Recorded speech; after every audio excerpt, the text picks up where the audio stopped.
Nous retournons enquêter à Zhengzhou, là où sont assemblés les iPhone 5. Selon une source interne, les stagiaires seraient ici jusqu'à 15 000, 7% des ouvriers. Foxconn refuse de commenter ce chiffre. Selon Apple, il serait 3 fois moins. Autour de l'usine, ces commerces construits à la va-vite par des paysans locaux. C'est là que se retrouvent les ouvriers. C'est là que nous allons rencontrer 2 jeunes filles.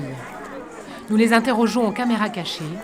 Elles ont 16 ans et sont stagiaires chez Foxconn pour 3 mois.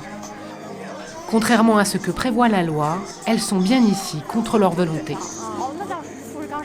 Vous étudiez la médecine et vous travaillez chez Foxconn ?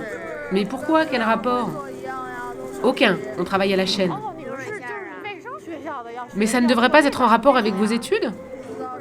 En tout cas, c'est l'école qui nous a envoyés ici. Personne ne voulait venir d'ailleurs, mais les professeurs nous ont dit que c'était obligatoire.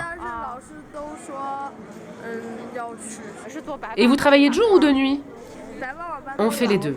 Comment vous vous sentez ? Pas terrible, c'est très fatigant. Qu'est-ce qui se serait passé si vous aviez refusé ?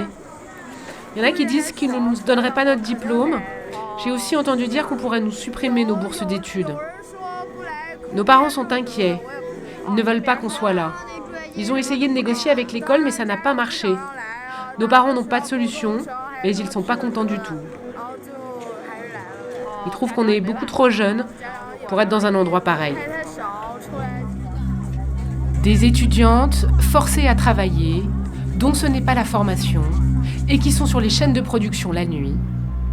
Tout est illégal.